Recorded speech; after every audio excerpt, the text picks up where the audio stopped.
Bienvenidos a todos a su podcast Open. Hoy, pues, como prometimos, continuamos con la segunda parte de habilidades emocionales con la licenciada, la psicóloga Ana. ¿Qué tal está? Muy bien, gracias. Buenísimo, ¿verdad? Estuvo muy bueno la parte 1. Les aconsejamos verla si no lo han visto y si vienen apareciendo hasta acá. Hay una parte 1 de este tema y nos quedamos pendientes de continuar la parte 2, que sería resolución de conflictos, empatía, y usted tenía uno más. Ahí vamos a agregar ahí un poquito más de inteligencia emocional. Entonces, quédense, ¿verdad? Todo el episodio para que no se lo pierdan y arrancamos con resolución de conflictos, ¿verdad? En el tema de resolución de conflictos, yo siempre lo digo, imagino que los libros lo dicen, que donde hay seres humanos van a haber conflictos. Siempre. Y no es malo el conflicto, el detalle es cómo lo atendemos, ¿verdad? ¿Cómo lo resolvemos? Pero cuéntenos entonces. Sí, o sea, volvemos a la parte de la capacidad que tenemos, o la habilidad que tenemos en este caso, de resolver los problemas. Necesitamos problemas para aprender a resolverlos, si no, pues no se puede, o sea, y sería la vida como que más fácil, pero no es así. Entonces, en este caso, la resolución de conflictos es la forma, vamos a llamarle madura, de poder yo resolver, valga la redundancia, un conflicto, sin necesidad de las ofensas, sin necesidad de agresión física. O sea, volvemos a la parte de habilidades sociales, ¿no? O sea, cómo yo, de forma sensata, voy a resolver este conflicto. O sea, la parte de los gritos no es necesaria, sino que una persona tiene que ser asertiva, conocer, ¿no? La parte de esto me molesta, ¿por qué? Claro. ¿No? Y este conflicto me molesta, ¿por qué? Entonces, siempre tratar de buscarle una solución a eso. Así como le buscamos las soluciones a las cosas buenas, porque muchas veces las cosas buenas necesitan soluciones, ¿por qué no buscarle soluciones a los conflictos también? Que tienen una resolución, no solo por el simple hecho de ser conflicto, no se puede resolver. No se puede hacer nada con él. Exactamente. Sí, hay tipos de conflictos, yo quiero dar algunos ejemplos y eso creo que una vez uno tiene la capacidad de definirlo, entonces también de cómo resolverlo, ¿verdad? Pero uno es el conflicto de relación, que es normalmente, según lo que leí, está acusado de un déficit de comunicación, ¿verdad? Y es ese conflicto en donde la relación, pues como su nombre lo dice, o sea, ese exceso de relación o ese exceso de tiempo, de continuidad, te pone en una posición en donde crees que ya la comunicación no es necesaria, que ya la otra persona sabe, ya está seguro, ya no sabemos. Ya sabe cómo piensa la otra. Ajá, entonces eso genera un conflicto al final porque no hay comunicación, o la comunicación deja de ser eficaz y eso genera conflicto, ¿de acuerdo? Sí, o sea, sí. No hay comunicación asertiva. Creo que es ese conflicto natural de las parejas, ¿verdad? De los matrimonios o de las parejas, en donde la comunicación carece por esa misma relación continua y larga, ¿verdad? Entonces, sí, creo que si hablamos a nivel de pareja, porque puede suceder inclusive con amigos, con familia, ¿verdad? Porque se puede perder la comunicación, ¿verdad? Pero hablando en la parte de las relaciones sentimentales, la monotonía es algo, yo a nivel personal considero una de las cosas más fatales en una relación. Siempre sería bueno como que cambiar como el estilo, tal vez no el estilo de vida, pero sí el estilo de la relación, y no caer en ese conflicto de no llegar a comunicarme con mi pareja, porque puede pasar. Claro. Puede pasar eso. Puede que pase que no vuelva a tener comunicación con mi pareja. Puede que sí tenga una buena comunicación. O sea, están los dos lados. Sí. ¿Verdad? Sí, ese conflicto de relación es eso, ¿verdad? Que de repente como pareja se siente que demasiado peleamos. Pero cuando te atiende el psicólogo o vas a la terapia, entendés que todo se basa en comunicación. Exacto. O sea, lo que falló fue la comunicación. Luego está otro conflicto de intereses, ¿verdad? Que ese es más conocido, que es el que todos usamos, ¿verdad? Que es eso justamente. Las palabras son bien claras, ¿verdad? Es cuando el interés de dos lados es totalmente diferente y eso obvio crea un conflicto. Crea un conflicto, claro. porque van y eso es normal. ¿verdad? Conflicto de intereses siempre va a existir porque somos seres individuales que pensamos de diferente manera.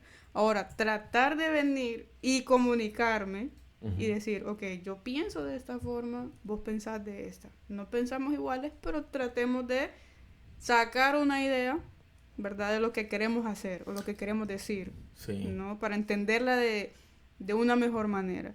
Ahora, si yo no tengo esa comunicación nuevamente, no voy a poder tener la resolución en cuanto a este conflicto, ¿no? Sí, y bueno, vamos a poner, bueno, de mi parte voy a poner siempre puede pasar en lo laboral, pasa en lo laboral, pero pasa también otra vez en el matrimonio, ¿verdad? O sea, Claro. dos personas que se unen, una está pensando en que se quiere ir a vivir a otro país y la otra de poner una empresa en su país, o sea, son dos intereses totalmente Diferentes. diferentes.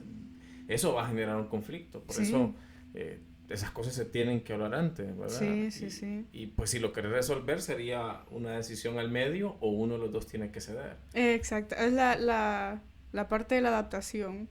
Así O sea, es que es una palabra a nivel de pareja fuerte. Yo considero que muy fuerte porque no todos lo entienden.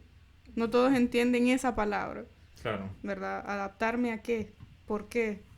Se empiezan a cuestionar. O sea, yo, ¿por qué me voy a sacrificar yo? ¿Por qué no se sacrifica él? O viceversa, ¿por qué no se sacrifica ella? ¿No? Entonces, de eso se trata. Y Así. pasa en lo laboral también, o sea, venir y decir, ok, yo estoy en este puesto, me gustaría uno mejor, ¿no? Y probablemente se lo dan a mi compañera de trabajo, que tiene poco tiempo, y porque se lo haga ahí, no me lo haga a mí, ¿no? Entonces ya vienen los conflictos de intereses, pero tenemos que ser personas asertivas en eso. A veces nos toca, a veces no nos toca. Pero entender eso es lo complicado. Sí.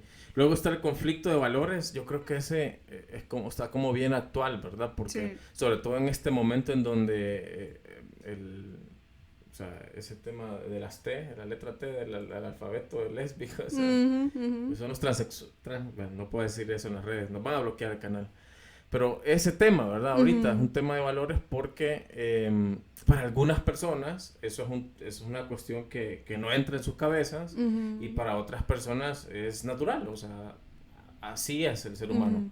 Pero al final es una cuestión de valores, ¿verdad? O sea, cada uno tiene que respetar y atender los valores del otro y lo que el otro piensa. Hay una frase que a mí me gusta muchísimo y me gusta mucho utilizarla. Lo digo como eslogan de vida porque somos seres individuales, repito, y pensamos de diferente manera. Claro. Y esta frase la dijo Aristóteles, que dice que una mente educada es capaz de entender un pensamiento diferente al suyo sin necesidad de aceptarlo. Así es. Quizás yo no estoy de acuerdo, yo no estoy a favor con esto, pero lo respeto. Claro. Y lo mismo te pido. O sea, tal vez no estés de acuerdo conmigo, con lo que pienso, pero respetarlo porque yo estoy haciendo lo mismo, ¿no? Sí, yo creo que en ese conflicto de valores nos estamos comiendo, ¿verdad? Vivos, Sí. porque eso es justamente lo que usted dice, o sea, yo no lo comparto, pero entonces te respeto, ¿verdad? ¿Y qué significa eso? Que bueno, no lo voy a atacar, no tengo por qué atacarlo, no tengo por qué golpearlo, no tengo por qué lastimarlo. Ofenderlo, que normalmente eso es lo que más hacen. Y lo mismo la otra persona, ¿verdad? No tiene por qué obligarme a apoyarlo, a promocionarlo, ¿verdad? Exactamente. Y ahí en ese desbalance, ¿verdad? Donde nos estamos matando. Porque si ambas partes nos respetáramos, yo no pienso que eso está bien, pero te respeto. Y vos aceptás que yo pienso que no está bien y no me obligas a promocionarte, pues, que ese es el detalle, ¿verdad? Ahí es donde está la gran pelea. Sí. Ahora, ¿cómo se solucionan los conflictos entonces?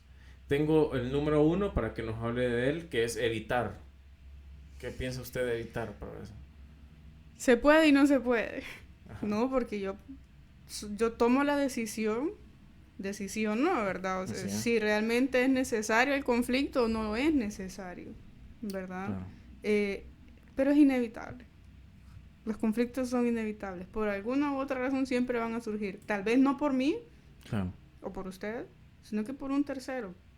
¿Verdad? Es algo que siempre va a pasar. Los conflictos son como que un estilo de vida, es parte de nuestro día a día, pero sí es algo que nosotros tenemos la capacidad de analizar y venir y decir, no, esto a mí a nivel mental, emocional, no me hace bien, mejor esa es la parte que yo evito yo.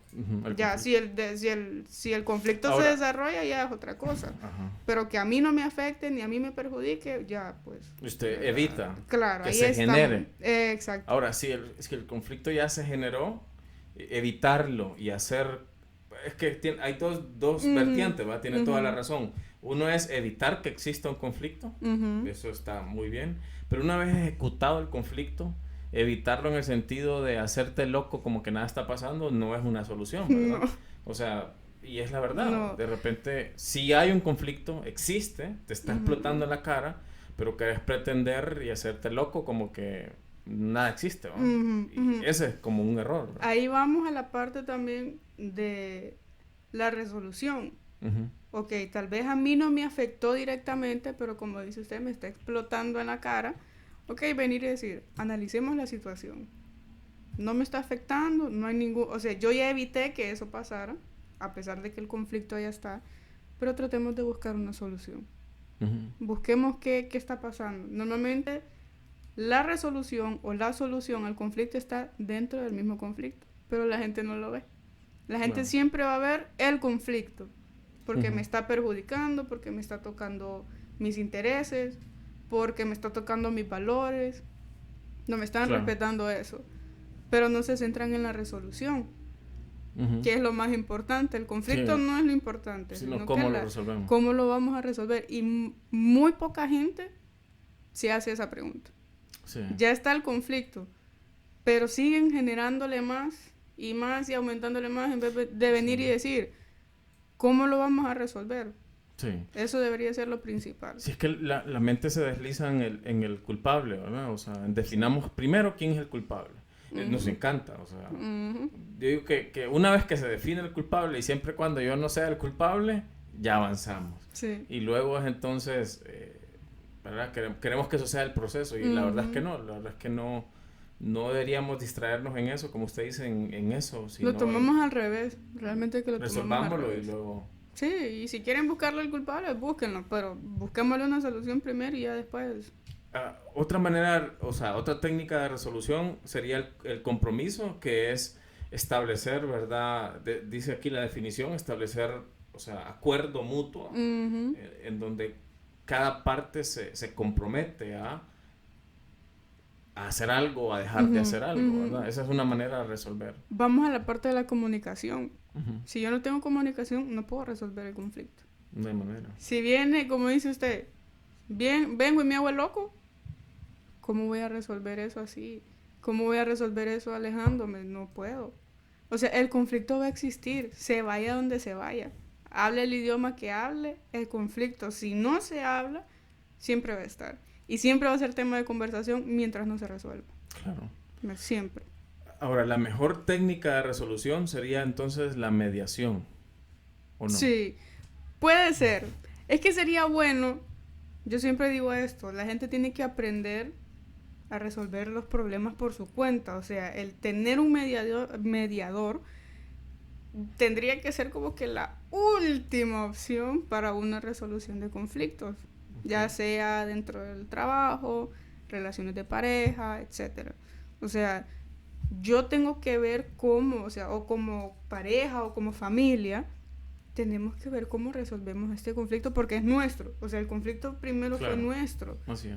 O sea, y después buscar otra alternativa. Ahora, si no logramos resolverlo juntos, ok, busquemos a alguien que nos ayude a indagar un poquito más en nuestra cabeza dónde podemos sacar esta resolución, porque definitivamente nosotros estamos bloqueados y no podemos. Claro. Debería ser la última opción, sí, considerada sí, pero tenemos que aprender nosotros primero a resolverlos por nuestra propia cuenta, de forma individual inclusive, y ya después como familia, como pareja, como amigo. Pero primero intentarlo nosotros. Si ya de plano no podemos, busquemos una...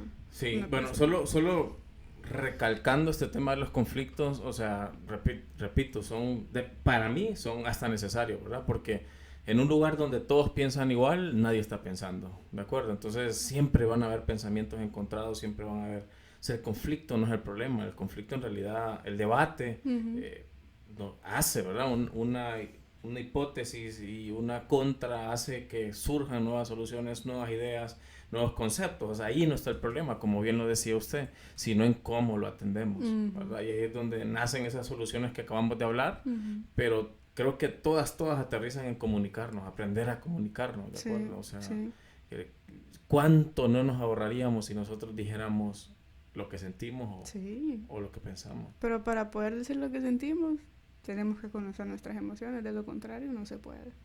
Complicado. Sí. Bien, vamos a la cuarta, la segunda de este episodio, la cuarta de los 2 episodios, así que les recomendamos ir a la parte 1 si quieren como conectarse, que sería empatía, ¿verdad? Sí. Y la empatía, eso sí es algo que no sé por qué toda la gente sabe definir empatía, no sé en qué momento hubo una fue una explosión de la palabra empatía, ¿verdad? Sí, todo el mundo sabe definir, ponerse en los zapatos del otro, ponerse en el lugar del otro. Ajá. O sea, todos, o sea, no hay persona de ningún nivel que no sepa definir empatía. Y la definen, o sea, digamos que la definen de forma, ¿cómo podríamos decir? No tan formal, porque sí es ponerse en los zapatos del otro, sí es eso. Pero es comprender las emociones del otro o de los demás. Eso es empatía. Sí. ¿Verdad? O sea, para eso tenés que tener una capacidad. Claro, es una habilidad también. Es una habilidad de entender las emociones y los sentimientos.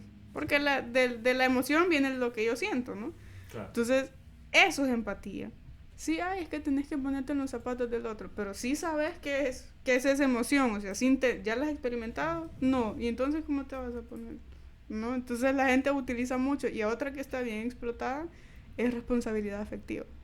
Está súper explotada, igual que empatía, la responsabilidad afectiva, que ya vamos a mencionar un poquito de eso también. Okay.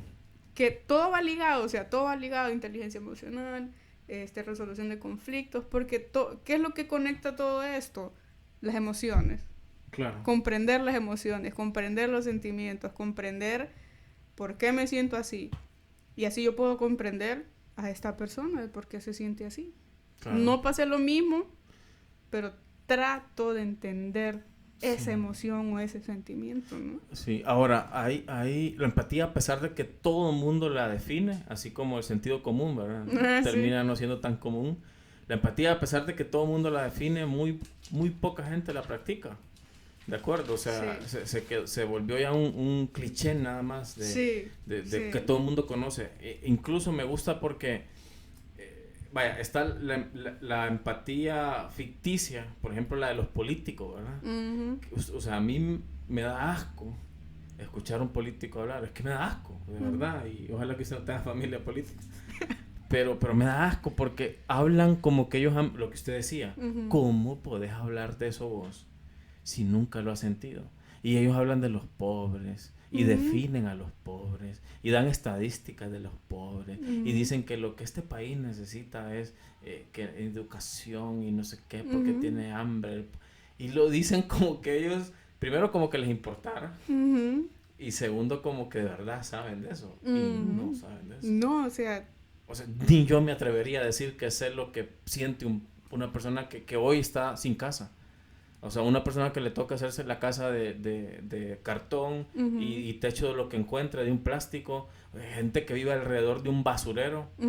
Pues yo no puedo tener la bolsa de mi basura en mi cocina 5 minutos. No sé cómo voy a imaginarme yo lo que es vivir ahí. ¿Me entiendes? Y esto bárbaro, si me estoy desahogando, pero hablan, ¿verdad? Eso no es empatía. No. Eso es cualquier cosa, sinvergüenza, pero no es empatía. Luego está ese tema de la compasión, ¿verdad? Que también se suele confundir porque la compasión, además de tratar de entender lo que el otro está sintiendo, querés ponerle fin a eso que está sintiendo. Esa es la compasión. O sea, tienes impulso como, pero es que además de entenderte, quiero ponerle fin, ¿verdad? Cosa que no siempre es posible, ¿verdad? No. Ahora, lo importante de la empatía es, yo creo que es, como usted bien dice, aprender a conocer esos sentimientos para poder entender a la otra persona y en ese proceso ayudarle a ponerle fin, ¿verdad? Sí, es que, bueno, eso es algo que nos pasa mucho a los psicólogos, porque al fin y al cabo ese es nuestro trabajo.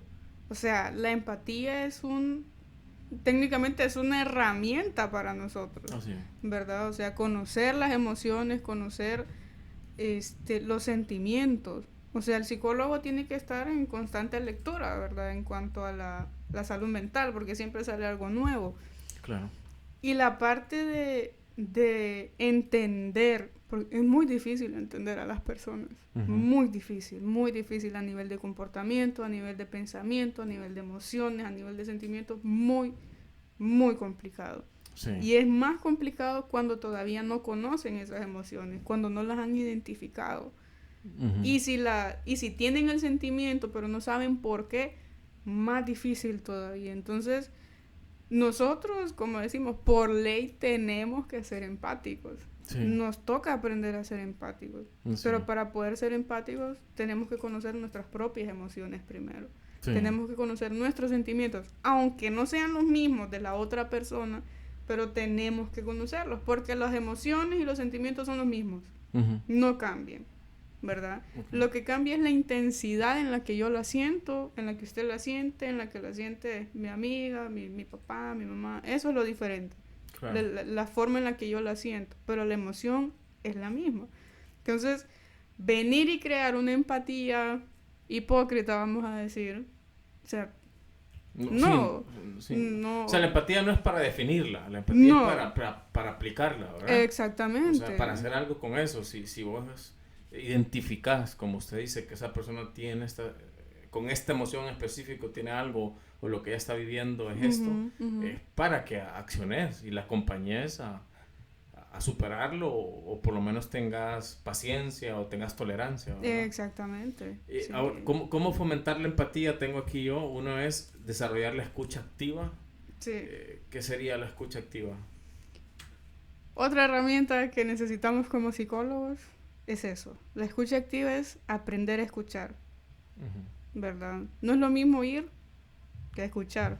Parece ilógico, pero así es, ¿verdad? O sea, el escuchar es prestar atención a lo que me está diciendo la otra persona. No lo vamos a definir como paciente, sino que la persona, porque nos puede pasar con nuestros amigos, nos puede pasar inclusive con un hermano, con una hermana, ¿verdad? Me siento de esta manera y no sé qué hacer.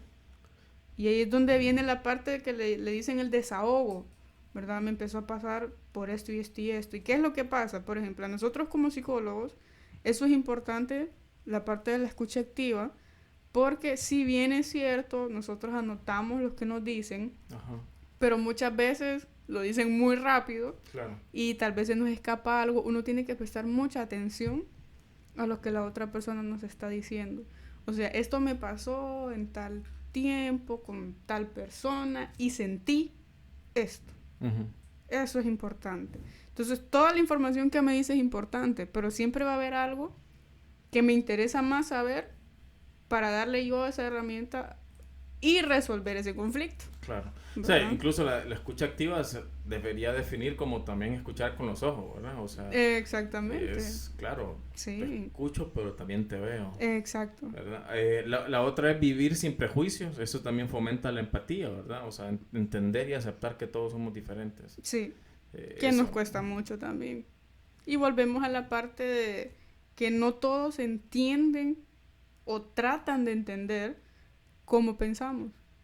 O sea, como que quieren por fuerza que pensemos igual que ellos, y que ellos siempre tienen la razón, y muchas veces no es así, o quizás, pero tal vez se puede mejorar esa idea, etcétera, etcétera, etcétera, ¿no? O sea, creo que están demasiado acostumbradas las personas a que todo se tiene que hacer conforme a lo que ellos piensan, porque ellos siempre tienen la razón, claro, y no es así. O sea, vuelvo a la parte de somos seres individuales, claro, y vamos a pensar diferente siempre, pero somos seres adaptativos y tenemos que aprender a adaptarnos, claro, porque usted no piensa igual que yo no pienso igual que usted, o sea, y es así, o sea, es parte de la vida. Claro. ¿No? Ana, una pregunta. ¿Usted cree que el ser humano, o sea, que la persona, el individuo, es bueno de nacimiento o es malo de nacimiento? Ni bueno ni malo. O sea, nacemos neutral, creo usted. Sí. Y la Sí. vida nos...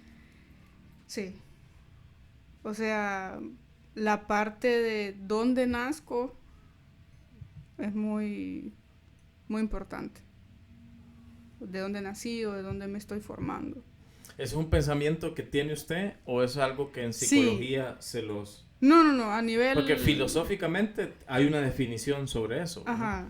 O sea, me refiero a religiosamente hay una definición sobre Sí. eso, filosóficamente hay una También. definición sobre eso, pero le pregunto, A nivel si la de psicología, ustedes tienen como una tendencia a pensar de que el ser humano es bueno por naturaleza o es malo por naturaleza, tienen como un camino en la psicología. Mire, le mentiría si le digo, fíjese que la psicología sí. No sé, la verdad no Personal. sé. A nivel personal siento de que ni bueno ni malo. O sea, es como es lo que mencionaba, o sea, se va formando igual que el carácter. Ujú. Ahora, sí es decisión mía si me vuelvo una persona mala o me vuelvo una persona buena, Ujú. ¿verdad? Porque han habido casos de personas que nacen en un núcleo familiar unido, Ujú. inclusive hasta de posición económica muy estable, y son personas malas. Porque ya es decisión mía, o sea, hasta cierta edad yo ya tengo la capacidad de razonamiento Claro. de venir y decir, esto es malo, esto es bueno. Ujú. Y normalmente nos inclinamos por lo que nos produce motivación, lo que nos eleva la adrenalina y la dopamina. Y Claro. si le gusta, lo sigue haciendo. Entonces, ser buena persona o mala persona al final es decisión propia. Uno decide eso. Porque uno de niño no sabe. Cuando Sí. nace no sabe qué es bueno y qué es malo. De niño está entre sí y no. Está como confundido. Ya cuando entramos a la parte de la adolescencia, ya sabemos qué es bueno y qué es malo. Y ahí ya es como una decisión. Ya es decisión. Ok, nos iba a compartir sobre responsabilidad afectiva y sobre Un inteligencia poco emocional. inteligencia emocional, que al final pues es lo que más necesitamos para poder entender lo demás, Ok. para poder automotivarnos, autoconocernos, tener resolución de conflictos, tener empatía. Es necesario tener inteligencia emocional. Sin inteligencia emocional difícilmente puedo tener empatía. Ok. ¿Y quién está enseñando inteligencia emocional? ¿O cuál es el futuro de la humanidad? No conocen la inteligencia emocional, o sea, creo que todavía no se ha despertado esa curiosidad. Volvemos a la parte de la gente solo se centra en las cosas que nos produce o nos manda el internet, Ujú. no la parte de la responsabilidad afectiva, la empatía, o sea, se centra mucho en eso, Ujú. empatía y responsabilidad afectiva, pero no tocan inteligencia emocional. Claro. Que al fin y al cabo la inteligencia emocional es la capacidad que tenemos nosotros de forma individual de conocer nuestras emociones y nuestros sentimientos. Si yo no me conozco, ¿cómo voy a tener empatía? Sí. Si yo no me conozco, ¿cómo voy a tener la capacidad de resolver conflictos? ¿No? O sea, todo se centra en la inteligencia emocional. Ahora, Ana, una consulta. ¿La gente no se conoce o la gente no se acepta? O sea, la gente se termina conociendo, pero termina como haciéndose loco porque no acepta lo que es. Eso. Yo siempre he dicho de que sí, hasta cierto punto como personas tenemos miedo de conocernos, Ujú. ¿verdad? Y ahí es donde entra la parte, y creo que lo he mencionado, de que por eso tenemos miedo de ir al psicólogo. Porque eso lo descubrimos en el psicólogo, no lo podemos descubrir por cuenta propia. Ujú. Muy difícilmente va a venir una persona que nunca va al psicólogo y le va a decir, no, yo me conozco, yo sé cómo soy. Y no me da miedo. Muy difícilmente. Si la hay, que me escriba porque no conozco ninguna persona Ujú. que diga, o sea, Ok. yo sí sé cómo soy. Sí. ¿No? A nivel mental, emocional. O sea, la inteligencia emocional depende o parte de conocernos a nosotros mismos. Sí, Por lo tanto, la dificultad está en que debo aceptarme. sí, Y ahí hay un problema, sí. ¿verdad? Debo reconocer mis debilidades, mis errores, Ujú. Debo reconocer mis miedos y afrontarlos. Ujú. Debo reconocer mis demonios y aceptarlos. Así es. A mí me impresiona mucho cómo usted habla de que tiene déficit de atención y pues con mucha valentía, con mucha naturalidad. Eso no, o sea, no es cualquiera que lo hace. ¿De acuerdo? No, y es que no es malo. Exacto, Ahora, pero me ha pasado, porque me ha pasado, o sea, yo doy charlas psicoeducativas en escuelas y yo tengo ciertos rasgos, o sea, hay muchos rasgos característicos de una persona con TDA, ¿verdad? O sea, posiblemente usted no los conozca, pero hay muchas cosas que yo he hecho por el trastorno, ¿verdad? Y una vez alguien, por pura curiosidad, me preguntó, yo muevo mucho la pierna cuando estoy sentada o donde quiera que esté. No soy ansiosa, sino que es una forma de autorregularme, porque mi cerebro anda a 1000. O sea, por mucho que ande a 1000, yo estoy súper desenfocada, o sea, yo ando perdida. Uh-huh. Pero esa es mi manera de autorregularme. Entonces alguien se me acercó y me dijo, ¿por qué mueve mucho la pierna? Entonces le digo, que tengo un trastorno. La gente le tiene miedo a esa palabra. Sí. Trastorno. Por eso le digo, o sea, es como cualquiera no lo diría mejor. ¿Y quién va a saber? Exacto, o sea, la gente no lo conoce, pero precisamente lo hago por eso, para que la gente conozca, ¿verdad? De que, primero, de que los psicólogos también podemos llegar a sufrir un trastorno, no que por el hecho de ser psicólogos no lo sufrimos. Sí, igual que un médico puede sufrir. Exactamente, una enfermedad. Una enfermedad, pues es que somos humanos. Exactamente. Profesiones. Pero me ha pasado de que cómo es posible que usted tenga un trastorno siendo psicóloga. Le digo, sí, pero yo no nací siendo psicóloga, yo soy una persona, soy un ser humano que siente y puedo sufrir depresión, puedo sufrir estrés, puedo sufrir ansiedad, ¿verdad? No soy inmune a eso por ser psicóloga, ¿no? Y de hecho me he animado a hablar de que tengo un trastorno del neurodesarrollo porque también influye en mi parte laboral, ¿no? Claro. O sea, sí, a nivel personal es una lucha interna de todos los días, claro, pero también a nivel profesional, a nivel laboral, porque hablamos de la escucha activa, ¿no? Uh-huh. Que es un rasgo que necesitamos por ley como psicólogos. Y una persona con TDA cuesta, claro, ¿no? Mantener esa concentración, mantener el hilo de la conversación, ¿verdad? O sea, es algo bien complicado, es algo que uno tiene que trabajar. Esforzarse más. Exactamente, exactamente. Entonces, al inicio sí era como que, ¿será que lo digo? ¿No lo digo? O sea, no era tanto el miedo de que me juzguen, porque pues al final soy una persona, soy un ser humano, ¿verdad? Y no lo hago con la intención de que me tengan compasión, sino de que esas personas que también sufren TDA sepan de que yo como psicóloga también tengo un trastorno del neurodesarrollo y que entiendo cómo es su día a día, claro, ¿verdad? Que ya me ha pasado eso de que, pucha, pero soy psicóloga y tenés un trastorno. Y conociendo las herramientas, sí, pero lo mío es a nivel de sistema nervioso, de cerebro, es un poco más complejo, ya es otra área, ¿no? Pero a mí me fascina, de hecho, ese tema de la neurociencia. Me estoy especializando en esa área. Claro. Y entender, ¿verdad? Que sí, las personas que tienen un trastorno de neurodesarrollo somos completamente diferentes, muy distintos, porque nuestro cerebro trabaja diferente. Entonces a mí me gusta, o sea, al inicio sí tenía como que mis reservas, porque sí es algo personal, claro, pero después dije, no, pero soy psicóloga. Claro. Yo creo que para la persona que me está viendo, me está escuchando, es como que, ok, tal vez no tengo el trastorno, pero ella entiende esta situación, o sea, sabe que no es fácil, sabe que es una lucha interna, y sí lo entiendo perfectamente. O sea, no tengo miedo a que me juzguen, porque caemos en la parte de, soy una persona antes, ¿verdad? Y no hay que tenerle miedo a eso. O sea, yo ahí aprendí muchas cosas, o sea, en primer lugar, aceptar que soy diferente. Claro. Porque sí, soy diferente en muchas cosas. Y aceptar de que es algo con lo que voy a vivir toda la vida. Eso no tiene cura.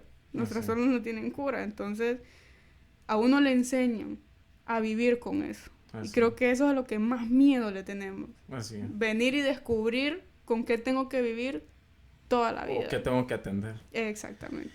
Buenísimo, yo de mi parte la felicito y mi admiración en ese sentido. Hay que ser muy valiente, pero eso también es romper paradigmas, ¿verdad? Es la realidad. En Claro. realidad sí somos los seres humanos, pero nos están enseñando a pretender, a aparentar cosas que no somos, y no hay. Yo creo que más fácil para un psicólogo es pretender ser perfecto, y usted ha decidido ir por el camino de la veracidad, por lo real, porque al final ni yo no le creería mucho a un psicólogo que me diga que es perfecto, ¿verdad? Entonces yo creo que está por el camino correcto. Lo felicito, mi admiración. Gracias. No sé si tiene algo más. Bueno, cerrando con la parte de responsabilidad afectiva, Ajá. ¿verdad? Que ahorita es un boom, que tampoco sé de dónde han sacado tanto de la responsabilidad afectiva, pero también esa es una cosa que la gente tiene como desconocido, Ajá. ¿verdad? Le dan cierto, significado y no lo entienden y ni siquiera lo implementan. Okay. Cualquier significado que le den no lo implementan. Entonces, ¿qué es responsabilidad afectiva?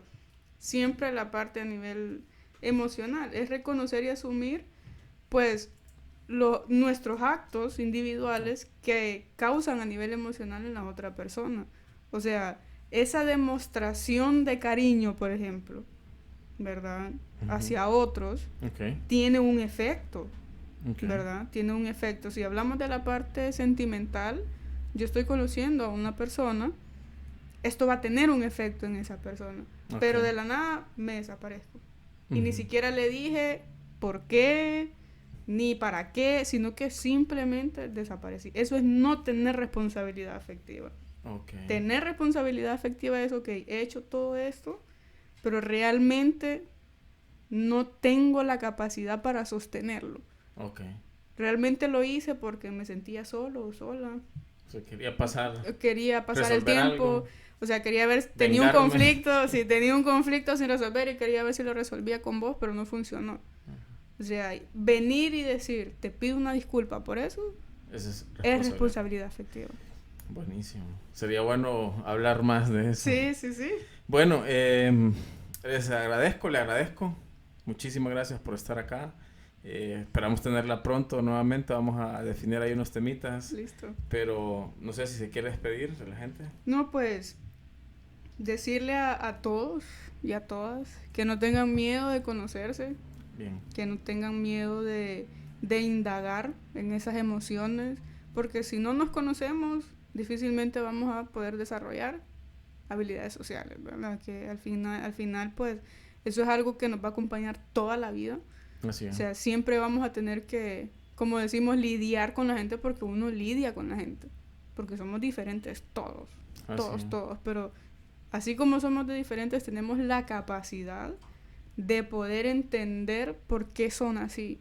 Así es. Pero tenemos que primero tener inteligencia emocional y conocerme yo mismo para poder entender a los demás. Así es. Buenísimo. Bueno, muchas gracias por habernos acompañado a todos. A la licenciada la pueden ubicar en sus redes sociales, que sería Instagram. Sí, ahorita estamos en Instagram como lic.graciela.medina y ya estoy en TikTok también. Ya me aventé a estar en TikTok. Estoy como Ana Graciela Cross del M. De ahí ya lo vamos a compartir por ahí porque mi apellido es medio raro. Sí. Hay que ponerlo ahí en los comentarios del video para que la puedan seguir. Y nuevamente pedirles, como siempre, que nos ayuden. Estamos en YouTube, en Spotify, en Apple Podcast, en TikTok, en todos lados. Así que ayúdanos a compartir, a darle like. Y gracias por acompañarnos en este que es su podcast Open. Muchísimas gracias. Buenas noches.